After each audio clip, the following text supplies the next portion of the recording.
If there's anything you should really study in this course, you're going to want to study the rules of the lineup.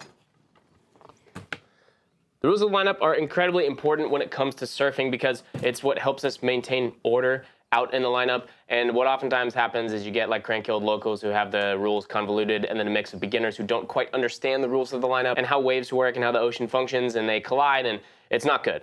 And there's really no one out there teaching this stuff. Like, you might find a little bit here and there, but proper lineup etiquette will save you a lot of headaches and a lot of confrontations.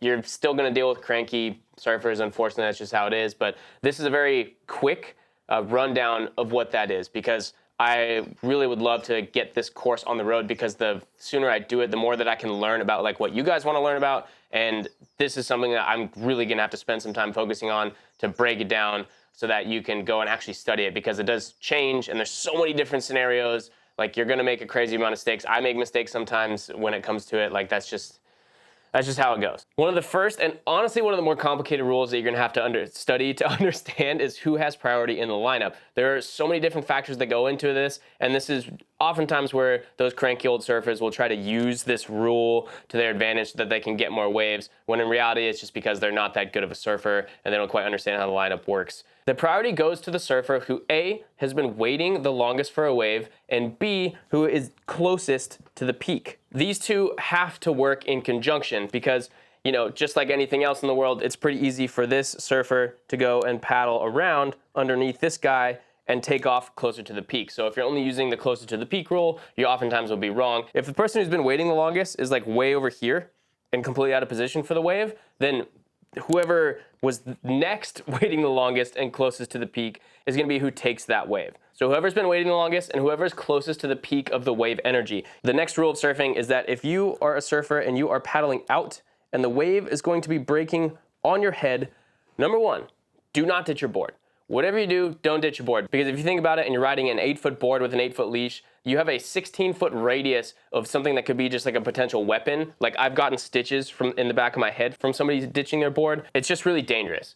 If you can't hold on to your board in the waves that you're going out at, particularly if it's not a like quote beginner spot, you shouldn't be surfing that wave, because you're just posing a potential safety hazard to anyone else. It's not that we don't want you out there, it's just that you could seriously hurt somebody or yourself. The second rule on top of that is if you are paddling out, say here, and you're going out, and there's a surfer dropping in and going down the line this way, you should always paddle to the whitewash. Always paddle to where the wave has already broken. You should imagine an open wave face as a canvas that an artist is going to paint on, and you don't want to walk on the canvas that the artist is going to be painting on. There are only so many waves in a session, right? There are never-ending waves.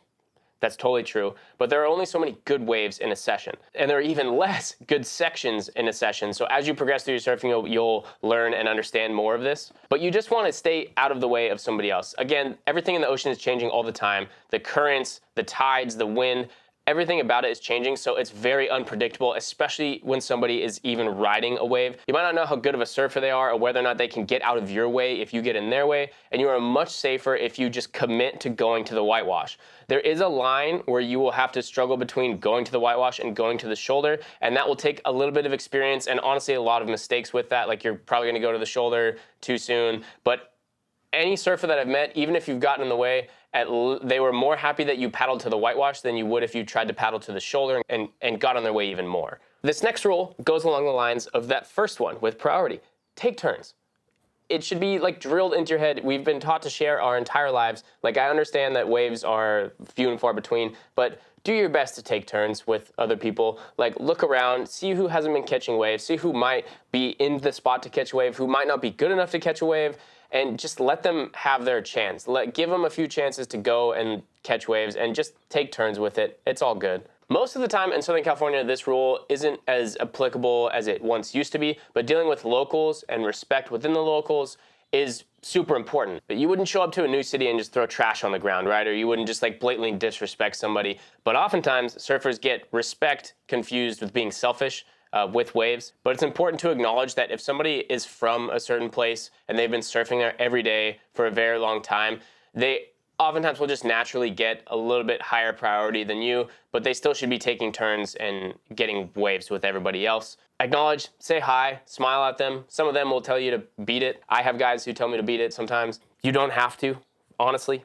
Like, what are they going to do? It's important to just show up and show your respect and say, hey, like, I'm here, I'm visiting. I'd love to share waves with you. You don't have to say it like that, but you can just say hello, smile, and just be friendly. Like, you can break down a lot of walls by just being friendly. Don't paddle and sit the furthest out in the lineup when you first paddle out. This is something that I will go much more into depth on with a much more detailed video. Another rule is don't snowball waves. That's when somebody is catching the wave and you are on the shoulder and you're not paying attention to whether or not they are actually catching the wave.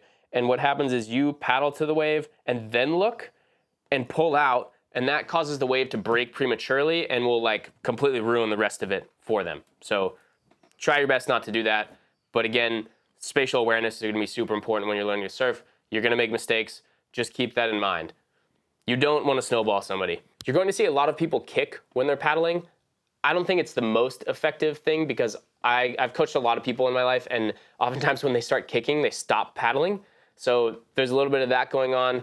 Do your best to just not kick or splash, especially when you're going by somebody. Like if you're in a crowded lineup and you're trying to catch a wave, do your best not to just like power kick to go catch the wave past somebody and just like splash them in the face. It's more of a respect thing. I don't think anybody's really gonna chirp at you for it, but that's just something that I think about when I'm surfing. And the last rule for this video is don't drop in. Don't drop in on someone else's wave. If somebody here has priority, they've been waiting and they're ready to go, and they're riding the wave, do not go in front of them.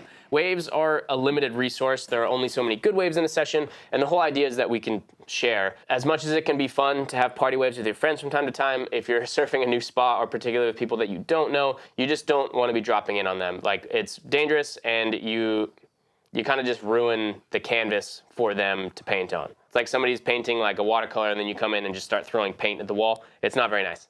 I know this video might seem like a lot and just kind of honestly not very well put together, but I just wanted to put this one out there because it's very important to understand the majority of these rules. If you have any questions, just feel free to put them in the forum. You can message me, email me, whatever it is, ask in the coaching calls. There will be so many more coming up. I have a list of probably 200 videos that I'll be making, not just on the surf rules, but just surfing in general and how to get involved. Thank you for being a part of this course. We'll see you in the next one.